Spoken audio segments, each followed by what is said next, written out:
ಎಲ್ಲರಿಗೂ ನಮಸ್ಕಾರಗಳು. ಇವತ್ತಿನ ತರಗತಿಯಲ್ಲಿ ಒಡ್ಡಾರದನೆ ಕೃತಿಲಿ ಬರ್ತಕ್ಕಂಥ 19ನೇ ಕಥೆಯಾದ ವೃಷಭಸೇನರ ಋಷಿಯ ಕಥೆಯನ್ನು ನಾನು ಹೇಳ್ತಾ ಇದ್ದೀನಿ. ಇದು ಒಡ್ಡಾರದನೆ ಕೃತಿಯಲ್ಲಿ ಬರುವ ಕೊನೆಯ ಕಥೆಯೂ ಹೌದು, ಜೊತೆಗೆ ಅತಿ ಚಿಕ್ಕ ಕಥೆಯೂ ಹೌದು.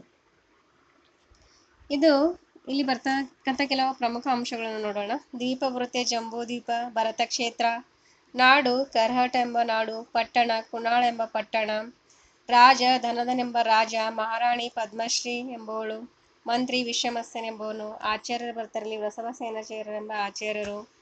ಪ್ರಸಂಗ ಬರುತ್ತೆ ಇಲ್ಲಿ ಬಸದಿಗೆ ಇಲ್ಲಿ ವೃಷಭಸೇನಾಚಾರ್ಯರು ಬಂದಿರ್ತಾರೆ. ಬಂದಾಗ ಅಲ್ಲಿ ರಾಜ ಏನ್ ಮಾಡ್ತಾನೆ, ಪೂಜಾ ಸಾಮಗ್ರಿಗಳನ್ನು ತೆಗೆದುಕೊಂಡು ಹೋಗಿ ಅರ್ಚನೆ ಮಾಡಿಸಿ ಸಾಷ್ಟಾಂಗ ಪ್ರಣಾಮ ಮಾಡುವ ಒಂದು ಪ್ರಸಂಗ ಬರುತ್ತೆ. ಜೊತೆಗೆ ವಿಶ್ವಮಸನು ಹೊಟ್ಟೆ ಕಿಚ್ಚು ಪಡ್ತಾನೆ. ಇಲ್ಲಿ ರಾಜನು ಹೋಗಿ ವೃಷಭಸೇನಾಚಾರ್ಯರಿಗೆ ಸಾಷ್ಟಾಂಗ ಪ್ರಣಾಮ ಮಾಡುವುದು, ಅರ್ಚನೆ ಮಾಡುವುದರಿಂದ ವಿಶ್ವಮಸ್ಯ ಹೊಟ್ಟೆ ಕಿಚ್ಚು ಪಡ್ತಾನೆ. ನಾನು ವೃಷಭಸೇನಾಚಾರ್ಯಕ್ಕಿಂತ ಅಧಿಕ ಪಾಂಡಿತ್ಯವನ್ನು ಪಡೆದಿದ್ದೇನೆ, ನನಗೆ ಬಿಟ್ಟು ಅಲ್ಲಿ ವೃಷಭಸೇನಾಚಾರ್ಯರಿಗೆ ಹೋಗಿ ಅರ್ಚನೆ ಪೂಜೆ ಪ್ರಣಾಮ ಮಾಡ್ತಾ ಇದ್ದಾರಲ್ಲ ಅಂತಂದ್ರೆ ಹೊಟ್ಟೆ ಕಿಚ್ಚು ಪಡುವ ಒಂದು ವಿಶ್ವಮಸನ ಹೊಟ್ಟೆ ಕಿಚ್ಚು ಪಡುವ ಒಂದು ಪ್ರಸಂಗ ಇಲ್ಲಿ ಕಾಣ್ತೀವಿ. ಜೊತೆಗೆ ವಿಶ್ವಮತೆ ಮತ್ತು ವೃಷಭಸೇನಾಚಾರ್ಯ ನಡುವೆ ವಾದ ವಿವಾದ ನಡುತ್ತೆ. ಆ ವಾದ ವಿವಾದದಲ್ಲಿ ವಿಶ್ವಮಸನ ಸೋಲು ಆಗುತ್ತೆ. ಸೋಲು ಆದ್ಮೇಲೆ ವಿಶ್ವಮಸ ಏನ್ ಮಾಡ್ತಾನೆ ಅಂದ್ರೆ, ವೃಷಭಸೇನಾಚಾರ್ಯರು ತಮ್ಮ ಋಷಿ ಸಮುದಾಯದ ಜೊತೆಗೆ ಉಳಿದುಕೊಂಡಿರುವಂತ ಬಸದಿಗೆ ಹೋಗಿ ಬೆಂಕಿ ಹಚ್ಚುವ ಒಂದು ಪ್ರಸಂಗ ನಾವು ಇಲ್ಲಿ ಕಾಣುತ್ತೇವೆ. ಜೊತೆಗೆ ಇಲ್ಲಿ ಕೆಲವು ಪದಗಳ ಬಳಕೆಯಾಗಿರುವುದನ್ನು ನಾವು ಇಲ್ಲಿ ಕಾಣ್ತೇವೆ. ಆ ಪದಗಳ ಬಗ್ಗೆ ನೋಡೋಣ. ಗ್ರಾಮ, ನಗರ, ಖೇಡ, ಖರ್ವಡ, ಮಡಂಬ, ಪಟ್ಟಣ, ದ್ರೋಣಾಮುಖ. ಗ್ರಾಮ ಎಂದರೆ 100ಕ್ಕೆ ಕಡಿಮೆಯಾಗದೆ 500ಕ್ಕೆ ಹೆಚ್ಚಾಗದೆ ಕೃಷಿ ಕುಟುಂಬಗಳು ವಾಸ ಮಾಡುವ ಹಳ್ಳಿ. ನಗರ ಎಂದರೆ ರಾಜಧಾನಿ, ರಾಜನು ವಾಸ ಮಾಡುವ ದೊಡ್ಡ ಪಟ್ಟಣ.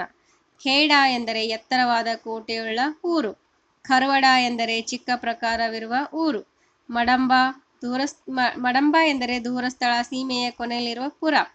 ಪಟ್ಟಣ ಎಂದರೆ ಬಂಡಿಗಳಾಗಲಿ ನಾವೆಗಳಾಗಲಿ ಪ್ರಯಾಣ ಮಾಡಿ ಸೇರಬಹುದಾದ ಪುರ. ದ್ರೋಣಾಮುಖ ಎಂದರೆ ಜಲಮಾರ್ಗ ಸ್ಥಳಮಾರ್ಗ ಎರಡೂ ಉಳ್ಳ ಪುರ.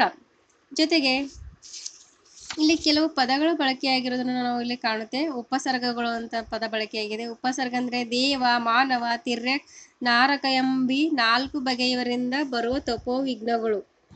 ಇವುಗಳಿಗೆ ಉಪಸರ್ಗಗಳು ಅಂತಂದು ಇಲ್ಲಿ ಹೇಳೋದನ್ನು ನಾವು ಕಾಣ್ತೀವಿ.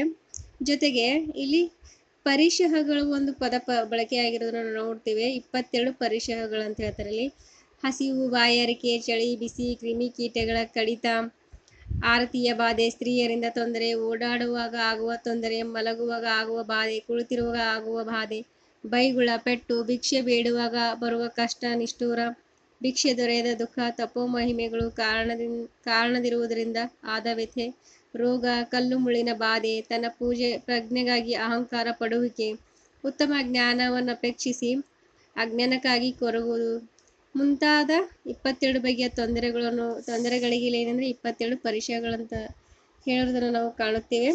ಈಗ ನಾನು ಕಥೆಯನ್ನು ಪ್ರಾರಂಭ ಮಾಡುವೆ. ಇಲ್ಲಿ ಜಂಬೂದ್ವೀಪದ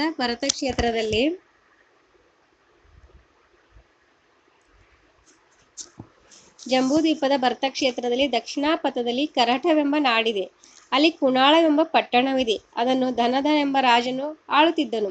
ಅವನ ಮಹಾರಾಣಿ ಪದ್ಮಶ್ರೀ ಎಂಬುವಳು, ಮಂತ್ರಿ ವಿಶ್ವಮಸನೆಂಬುವನು. ಅವನು ದೊಡ್ಡ ವಿದ್ವಾಂಸನಾಗಿದ್ದನು. ಅಂತೂ ಅವರೆಲ್ಲರೂ ತಾವು ಬಯಸಿದ ವಿಷಯದ ಕಾಮ ಸುಖಗಳನ್ನು ಅನುಭವಿಸುತ್ತಿದ್ದರು. ಹೀಗೆ ಕಾಲ ಕಳೆಯುತ್ತಿತ್ತು. ಆಮೇಲೆ ಒಂದು ದಿವಸ ವೃಷಭಸೇನರೆಂಬ ಆಚಾರ್ಯರು ಋಷಿಗಳ ದೊಡ್ಡ ಸಮೂಹವನ್ನು ಕೂಡಿಕೊಂಡು ಗ್ರಾಮ, ನಗರ, ಖೇಡ, ಖರ್ವಡ, ಮಡಂಬ, ಪಟ್ಟಣ, ದ್ರೋಣಾಮುಖ ಎಂಬ ಭೂವಿ ಭಾಗಗಳಲ್ಲಿ ಸಂಚಾರ ಮಾಡುತ್ತಾ ಆ ಕುಣಾಳ ಪಟ್ಟಣಕ್ಕೆ ಬಂದು ಒಂದು ಬಸದಿಯಲ್ಲಿ ಇದ್ದರು. ವೃಷಭಸೇನಾಚಾರ್ಯರ ಆಗಮನವನ್ನು ರಾಜನು ಪಟ್ಟಣಿಗರು ಕೇಳಿ ಹೆಚ್ಚಿನ ಪೂಜಾ ವಸ್ತುಗಳನ್ನು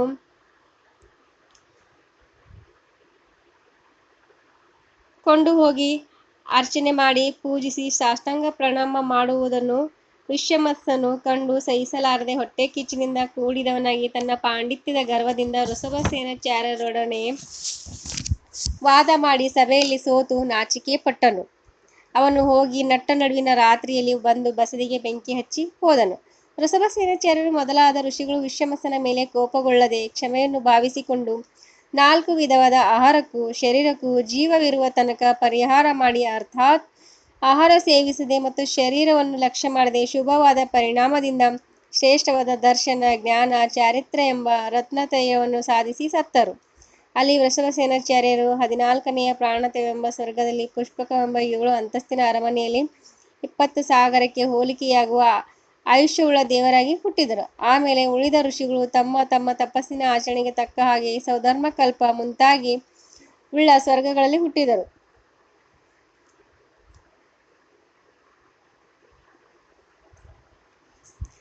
ಅನಂತರ ಸನ್ಯಾಸನ ಮಾಡಿರುವ ಇತರ ಜೈನ ಯತಿಗಳು ವೃಷಭಸೇನಾಚಾರ್ಯರ ಮೊದಲಾಗುಳ್ಳ ಋಷಿಗಳನ್ನು ಮನಸ್ಸಿನಲ್ಲಿ ಧ್ಯಾನಿಸಿಕೊಂಡು 4 ವಿಧಗಳಾದ ಉಪಸರ್ಗಗಳನ್ನು, ಹಸಿವು, ನೀರಡಿಕೆ ಮೊದಲಾಗಿರತಕ್ಕ ಪರಿಶ್ರಮಗಳನ್ನು, ರೋಗಗಳಿಂದ ಉಂಟಾಗತಕ್ಕ ನೋವುಗಳನ್ನು ಸಹಿಸಿಕೊಂಡು ಕ್ಷಮಾಗುಣವನ್ನೇ ಭಾವಿಸಿ ಶುಭ ಪರಿಣಾಮದಿಂದ ಶ್ರೇಷ್ಠವೂ ನಿರ್ಮಲವೂ ಸಹಜವೂ ಆದ ದರ್ಶನ, ಜ್ಞಾನ, ಚಾರಿತ್ರ್ಯಗಳನ್ನು ಸಾಧಿಸಿ ಮೋಕ್ಷ ಹೊಂದುವ ಒಂದು ಪ್ರಸಂಗವನ್ನು ನಾವು ಇಲ್ಲಿ ವೃಷಭಸೇನರೆಂಬ ಋಷಿಯ ಕಥೆಯಲ್ಲಿ ನಾವು ಕಾಣುತ್ತೇವೆ. ಇಲ್ಲಿಗೆ ನನ್ನ ಈ ಕಥೆಯನ್ನು ಮುಗಿಸುತ್ತೇನೆ. ಧನ್ಯವಾದಗಳು.